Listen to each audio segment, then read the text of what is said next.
There is something wrong with my town. For the past 6 months, I've been spiraling deeper into a realization that horrifies me. I've uncovered evidence that my entire life has been a lie, but the biggest concern is that something far more sinister is happening, and I'm at a complete loss for what to do next. About 6 months ago, I was visiting my friend's house, which is located next to mine. Both of us being homeschooled, having each other to talk to is a relief, because living in a rural town, there wasn't really anyone else our age to connect with. We ended up spending the afternoon watching TV, flipping through the few channels our remote town could get.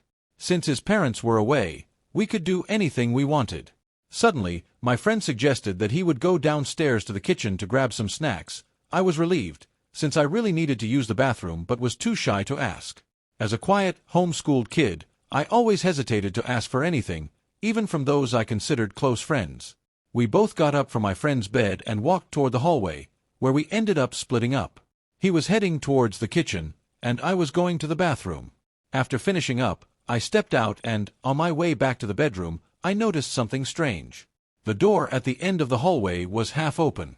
I'd visited my friend's house for about 4 years at that point and had never seen that door open before, nor any door, for that matter.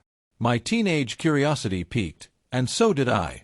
With adrenaline flooding my veins, I approached the door, knowing I shouldn't be snooping around, but the urge was impossible to resist. As I reached the door, I pushed it open, expecting to see an office or maybe a bedroom. What I found confused me. The room was completely empty. Backing away slowly, I carefully left the door just as I had found it and returned to my friend's room, waiting patiently for his return. I had already decided not to mention my discovery to him, knowing full well that I shouldn't have been snooping in the first place. My friend returned, having an unsettling look painted across his face. "Were you in that room?" he asked, his voice low and trembling.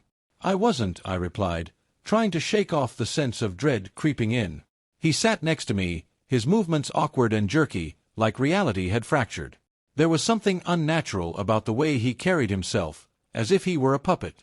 "Were you in that room?" he repeated, flipping through channels, as if searching for something he couldn't name. "Man, I wasn't in the room," I insisted, my heart racing. In an instant his head snapped toward me, eyes wide, pupils dilated. "Were you in that room?" The words came out in a rush, tumbling from his lips like a chant. "Dude, you're freaking me out. What's wrong with you?" I shot back, the unease bubbling over into irritation. But he didn't hear me. "Were you in that room? Were you in that room? Were you in that room?" His voice grew louder and more frantic, each repetition a jarring reminder of my own unsettling discovery. I could feel my pulse quickening, the silence of the house pressing in on me. The air felt thick, almost suffocating. It was like he was pulling me into a trap, ensnaring me in his obsession with that empty room. I tried to turn away, to focus on anything else, but his gaze locked onto mine, unyielding. It was as if he was trying to read my thoughts, to pull the truth from my mind. "Stop it!" I shouted, my voice breaking the spell. "What's going on?" But he just kept staring, his lips moving soundlessly, trapped in a loop that I couldn't escape. "Good night," he suddenly said, turning the TV off and laying down. The hours passed, and eventually, my friend fell asleep. I was staying over at his house that night, trying to calm down and go to sleep, by thinking that he was just messing around. But no matter how hard I tried, I couldn't fall asleep. Every time I closed my eyes, I kept thinking about that empty room, and what had happened afterwards. There was something about it that pulled me in to investigate, like a magnet. What I do next is what gets me into the situation I'm in now. I quietly slipped out of bed, careful not to wake my friend, and left the bedroom. I went back to that room, but nothing seemed different. Still, something didn't feel right. I decided to check around the rest of the house, letting only the moonlight from outside guide me. I moved from room to room, opening each door one by one, and discovered that every single room was empty. The only furnished rooms were the kitchen, the living room, the upstairs bedroom, and the bathroom. Even his supposed parents' room was completely bare. Now, I wasn't just confused, I was overwhelmed by a growing sense of unease. It was as if the house was designed so only the rooms someone could visit were furnished. I hurried back to bed, eventually falling asleep and waking up early the next morning. Before my friend even woke, I quietly left his house, leaving a note with a flimsy excuse for my early departure and headed back home. Sitting at my desk, staring blankly at the wall in front of me, it hit me like a wave. 15 years of blocked memories came flooding back. My heart nearly stopped as a terrifying thought crept into my mind. What if my house was the same? My parents had always forbidden me from entering any rooms except the kitchen, living room, bathroom, and my bedroom. I knew I had to find the strength to check the rest of the house. But that was easier said than done. The last time my parents caught me trying to sneak into their bedroom, they revealed a side of themselves I never knew existed, a side that, even now, a decade later, still haunts me. I stepped out of my room and made my way toward my parents' bedroom. My heart raced as I took a deep breath and turned the handle, bracing myself for the worst. The room was empty. After the initial shock, the realization hit me: these houses aren't real. They're constructed like video game levels, just enough detail where it's needed, but empty and hollow where no one is supposed to go.